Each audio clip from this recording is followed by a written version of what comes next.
Barakatah Yahweh, Barakatah Yahweh Shah, Barakatah Yahweh, Barakatah Yahweh Shah, Kol Halal Yahweh, Bahashim Yahweh Shah, Bahashim Rakah Kodash. Double honesty, apostles of great millstone. Salutations to you brothers that's pushing the word in sincerity and truth. Alright. Just doing a quick video.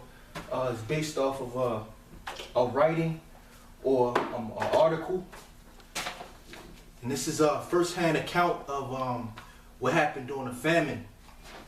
And this famine took place in the 1932 to 1933. And this is an example of famine that's orchestrated by a government or a state-sponsored famine. All right, and basically we're going to go back into the history real quick. Pull out some precepts according to the scriptures. As a matter of fact, let me start with this scripture right here. This is one of my favorite scriptures to read on the highways and hedges. But this is 2nd Ezra 15, and I'm going to start at 1. It says, Behold, speak thou in the ears of my people the words of prophecy, which I will put in thy mouth, saith the Lord, and cause them to be written in paper, for they are faithful and true. So these words of the Bible, this is the Apocrypha, you had the regular Bible. These words are faithful and true, all right? And we're supposed to speak these words in the ears of the people of Israel, whether they hear or they forbid. It says, and cause them to be written in paper, for they are faithful and true. Fear not the imaginations against thee. Let not the incredulity, the unbelief of them trouble thee that speak against thee. Because we have imaginations out there, people that don't believe and they speak against the word of Yahweh Bahashim Yahweh Shah. The spirit is ratcheting it up. You know, it's a different vibration on these people.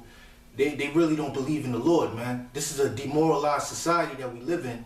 And I'll go into that in another video, Lord's will, upcoming videos, how this society has been brought low. You can tell these people the truth, but yet they won't believe it. They hearken on to lies. So there's going to be people that don't believe that's going to speak against you. And we're not to fear those people, all right? Verse 3 again, it says, Fear not the imaginations against thee. Let not the incredulity of them trouble thee that speak against thee. For all the unfaithful shall die in their unfaithfulness. And this is a good point, because the scriptures say all the unfaithful shall die in their unfaithfulness. So the people that don't believe what we're speaking, they're going to die in their unfaithfulness, because they don't believe in the Heavenly Father, man. They're actually against the Heavenly Father. Verse 5 says, Behold, saith the Lord, this is the key point, I will bring plagues upon the world, the sword, famine, death, and destruction.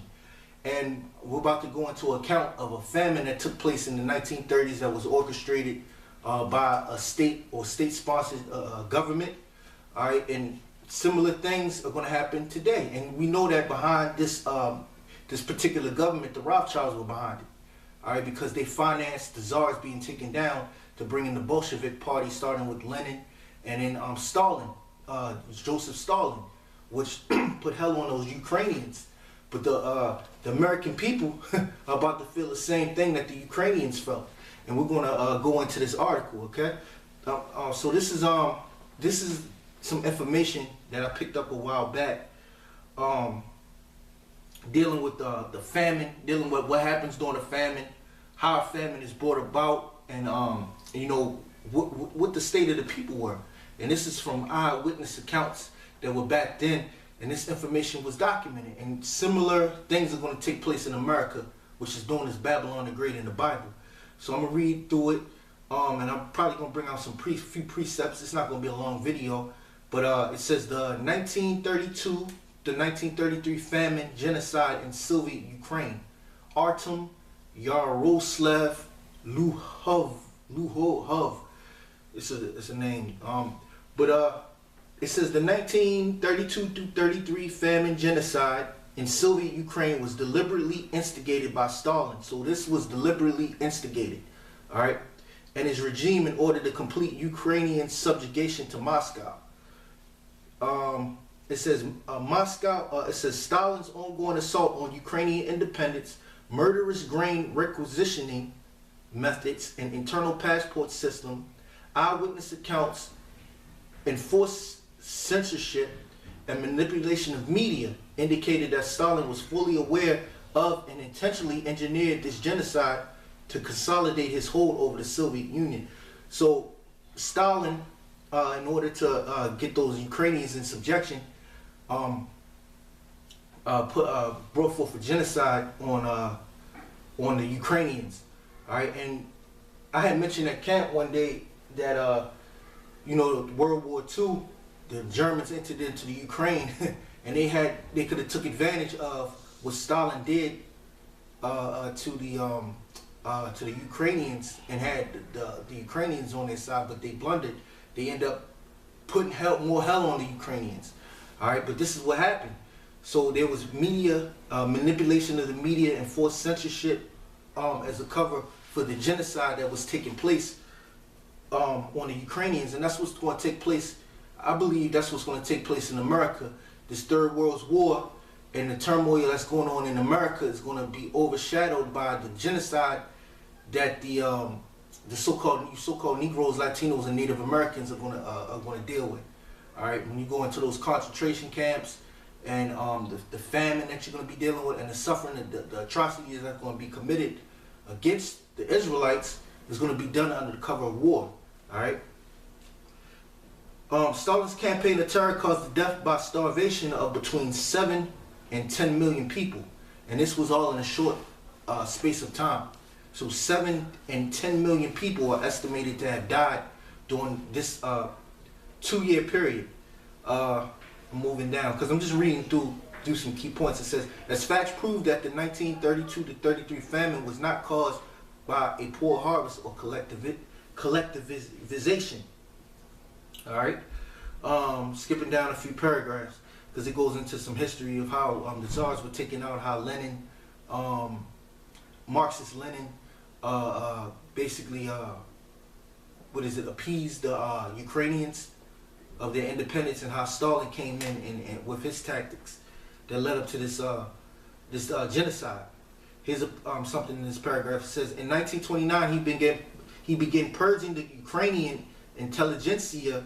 Mass arrests engulfed the country, and that's what's going to happen in this country. You're going to have mass arrests that's going to take place, all right, in America. It says tens of thousands were deported, shot, or sent to gulags. Another word for gulag is a concentration camp. The Russians used to send their people. They used to send people to the Siberia, which is known for extremely cold and bitter temperatures, where a lot of people went there and they didn't come back. All right. And they built a large highway in Siberia, and under that highway is the bones of the dead that were forced into laboring to build that road. All right. It says in 1929 he began purging the Ukrainian intelligentsia. Mass arrests engulfed the country. Tens of thousands were deported, shot, sent to gulags. It says for Ukrainians, communism came to be just another name for Russian imperialism. All right, so the Russians basically came into Ukraine and took over. Now I have some more. It says this is another paragraph. It says, secondly, Stalin began to destroy the Ukrainian peasantry, as it made up 80% of the republic's population. So 80% of Ukraine's population were poor. They were considered the peasantry. All right, and that's what's going to take place in America. A lot of the poor. This society is going to be basically put to death. All right, a lot of poor and undesirables, old women, all right, old men, all right, elderly, and the poor, all right, the mentally ill, they're going to be put to death. It says, food is a weapon, stated Maxis Litvinov, Stalin's Soviet Commissioner of Foreign Affairs. So you have Edomites that think like this. They think to use food as a weapon, all right, and they will use food as a weapon in America. All right. It says on Stalin's orders, Pavel Postchev, with an army of secret police from Russia and 112,000 militiamen, were sent to supervise and subdue the countryside. The cities were flooded with farmers willing to sell precious heirlooms, watches, and gold for bread. And that's what's going to take place in America. You're going to have people selling their precious things that they have in these times just for bread.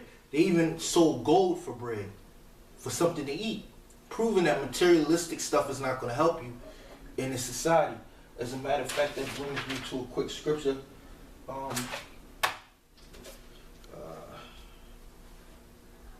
bring this out real quick.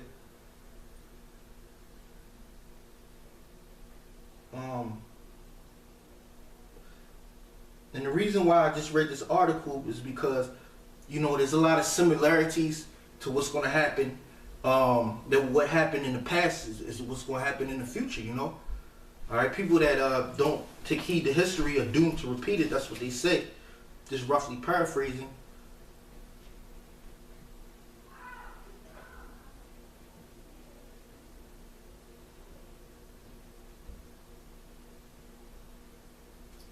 All right, let me see if I can find it. I think it's in a book of. Yeah, this is Ezekiel 7:19. It says, "They shall cast their silver in the streets, and their gold shall be removed. Their silver and their gold shall not be able to deliver them in the day of the wrath of the Lord. They shall not satisfy their souls, neither fill their bowels, because it is the stumbling block of their iniquity." I'm reading again. It says Ezekiel 7:19. It says, "They shall cast their silver in the streets, and their gold shall be removed. Their silver and their gold shall not be able to deliver them in the day of the wrath of the Lord. They shall not satisfy their souls, neither fill their bowels, neither fill their bowls." Yeah, their bowls. "Because it is the stumbling block of their iniquity." All right, so these people are going to cast their silver, all of their goodly things in the streets, and it's not going to be able to deliver them. All right, it's not going to be able to deliver them. All right, let's go back into the article. Keep in mind, this thing took place within a short period of time. All right, this famine, and I'm gonna bring out some things in here that I saw. In December of 1932, Stalin countered this by introducing an internal passport system forbidding any movement.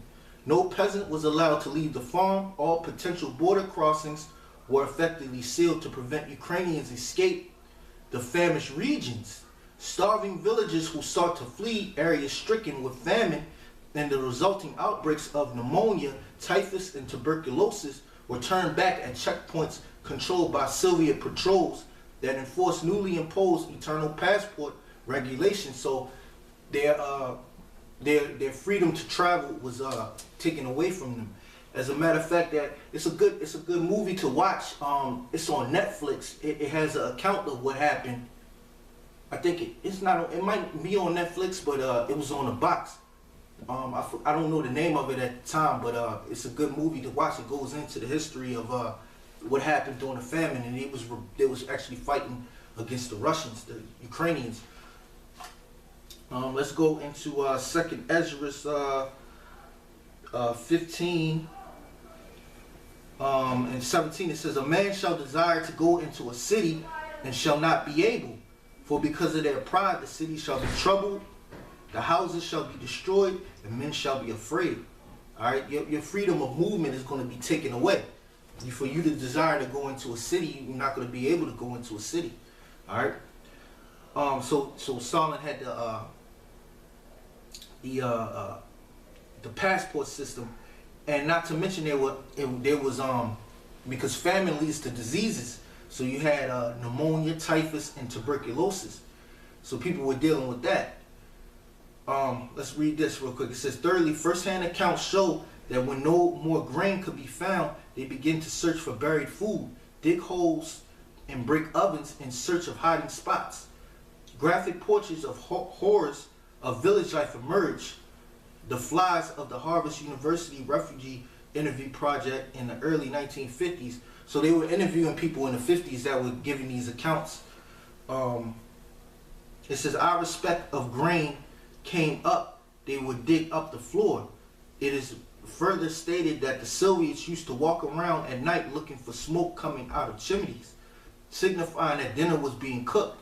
Those arrested were either shot or sent to Siberia, and that's to the gulags. All right. So if they caught smoke coming out of your chimneys that you had food at nighttime, they was roaming around looking for it. They would come kicking your door basically and shoot you. All right, put you to death. Another incident described a young group of boys that had brought a collective farm that that was brought to a collective farm to work. They were told to feed the horses at night when no one was awake. If they made too much noise, people would want to eat the horse fodder. They asked, how can you feed the horses instead of the people? They were told that you need horses to cart the bodies away. A famine survivor now living in Edmonton documented the first comes the gnawing, twisting pain in the stomach. Then hallucinations, which drive some mad. And that's what people in America are going to have to deal with. They're going to first deal with that pain, the gnawing of the stomach, the twisting pains in the stomach that they're going to have to deal with. Then hallucinations. All right, and then the hallucinations are going to drive people to become mad. All right, crazy in the mind. And that's what's going to lead to people, to cannibalism. All right. It says, then death. Dogs and cats went early.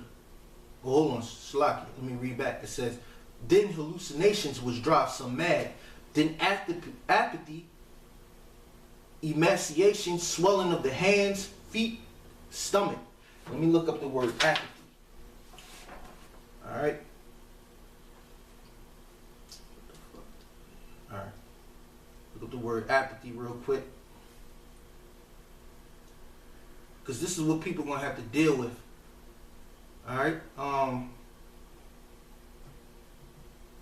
Should have this ready.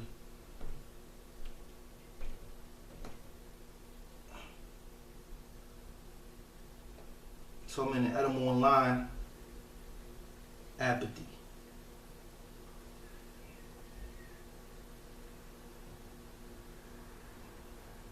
It's the word for apathy. It says freedom from suffering, passionless existence. Goes back to the word Latin word apatheia, from Greek apatheia, freedom from suffering, impassibility, want of sensation, without feeling, without suffering, or having suffered. All right. Pathos, emotions, feelings, suffering, freedom from suffering, passionless. All right. So, hey, when this time comes, there's going to be these people are going to have a certain look on their face, man. You see how these people are proud now? You know, when the famine comes, when the distress comes, these people are going to have a dull look on their face, a look of it's not going to be like this, man. You see how people go out and have fun? There's going to be a sense of hopelessness that's going to come to America, man. Just like back then. All right, emaciation. Let's look at the word emaciation.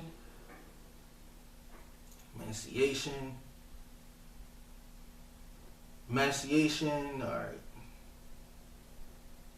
Latin emaciationum. It says make lean. Just look up the word emaciate. Emaciate, cause to lose flesh. Cause to lose flesh. Latin emaciatus, past participate. Make lean. Cause to waste away.